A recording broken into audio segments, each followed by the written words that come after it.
उत्तर प्रदेश के बुलंदशहर में समाजवादी पार्टी के कार्यकर्ता आज दलित उत्पीड़न के खिलाफ सड़कों पर उतरे। कार्यकर्ताओं ने हाथ में बाबा साहेब भीमराव अंबेडकर की प्रतिमा और विरोध प्रदर्शन के पोस्टर बैनर पकड़े हुए थे। समाजवादी पार्टी के नेताओं का कहना है कि उत्तर प्रदेश में दलित समुदाय के खिलाफ उत्पीड़न की घटनाएं लगातार बढ़ रही है और यह राज्य सरकार की नाकामी को दर्शाता है। प्रदर्शनकारियों ने राज्यपाल आनंदीबेन पटेल के नाम एक ज्ञापन भी सौंपा, जिसमें उन्होंने राज्य में बढ़ रही दलितों के खिलाफ हिंसा और उत्पीड़न को रोकने की मांग की। समाजवादी पार्टी के नेताओं ने कहा कि अगर जल्द कोई ठोस कदम नहीं उठाया गया तो उनका विरोध जारी रहेगा। ब्यूरो रिपोर्ट, खबर दृष्टिकोण। दलितों पर जो अत्याचार हो रहा है इस सरकार में, देखिए दलितों की मृत्यु हुई, महिला की मृत्यु हुई, हत्या हुई है उनकी थार गाड़ी चढ़ाकर। जो हमारे सपा के दलित सांसद रामजी लाल सुमन जी थे वो आए हुए थे, उनको बहाना टोल से पुलिस ने प्रशासन को हाथ में लेकर भाजपा सरकार ने उन्हें वापसी कर दिया गया और साथ साथ उनके ऊपर मरणात्मक हमला हुआ। मुझे बस एक बात पूछना है सरकार से कि किसके कहने से सरकार के और पुलिस के ऊपर कोई नियंत्रण नहीं था?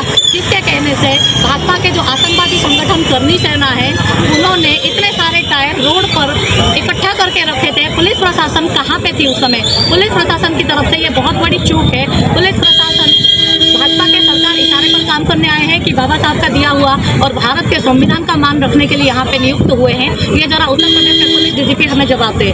और उनके ऊपर जो मरणात्मक हमला हुआ था उसके प्रतिवाद में हम समाजवादी पार्टी कार्यालय बुलंदशहर जिले की तरफ से यहाँ पे राष्ट्रपति महादेव को कलेक्ट्रेट के माध्यम से ज्ञापन भेजे हैं। आज देखिए, ये आपके संज्ञान में है कि जब से उत्तर प्रदेश में योगी बाबा आए हैं दोबारा, उत्तर प्रदेश में दलितों पे, ओबीसी पे, आदिवासियों पे अत्याचार बढ़े हैं। जो सरकार के संरक्षित गुंडे हैं उनके द्वारा अत्याचार बढ़े हैं। बलात्कार की घटनाएं बढ़ी हैं, दलितों का उत्पीड़न बढ़ा है, कहीं घोड़ी पे नहीं चढ़ने दिया जा रहा है। और रामजी लाल सुमन जो हमारे सांसद हैं, करनी सेना द्वारा उन पर हमला, उनके आवास में 27 अप्रैल को बुलंदशहर आ रहे थे, दमाना पे उनके काफिले पर हमला हुआ, कई गाड़ी क्षतिग्रस्त हुई, वो कई लोग ज्यादा जख्मी हुए हैं और गंभीर चोटें आई हैं। उसी के संदर्भ में आज का ये ज्ञापन था माननीय राष्ट्रपति महोदया को। और आपके माध्यम से एक बात और कहना चाहता हूँ कि जिस लड़ाई को समाजवादी पार्टी एक अरसे से लड़ रहे थे, श्रद्धेय मुलायम सिंह यादव जी लोकसभा में यूपीए की सरकार थी, समाजवादियों की मांग रही कि जातीय जनगणना कराई जाए। ये कल जो फैसला केंद्र सरकार ने, प्रधानमंत्री ने कहा है कि जातिगत जनगणना होगी, ये समाजवादियों के दबाव में फैसला लिया गया है और ये समाजवादियों की जीत है कि जिस समाजवादी पार्टी और जो समाजवादी मांग कर रहे थे कि जातिगत जनगणना कराई जाए, उसमें सरकार झुकी है। और इसलिए झुकी है कि उन्हें मालूम हो गया कि पीडीए की ताकत बहुत ज्यादा है और 2027 में वो रोक नहीं पा रहे हैं। तो आज का ये धरना, इसके दो मैसेज हैं कि बाबा साहब के संविधान से जो छेड़छाड़ की जा रही है, वो छेड़छाड़ किसी कीमत पर बर्दाश्त नहीं की जाएगी। बाबा साहब की प्रतिमाओं को खंडित किया जा रहा, बाबा साहब के संविधान के साथ जो भी छेड़छाड़ है उसे बर्दाश्त नहीं किया जाएगा।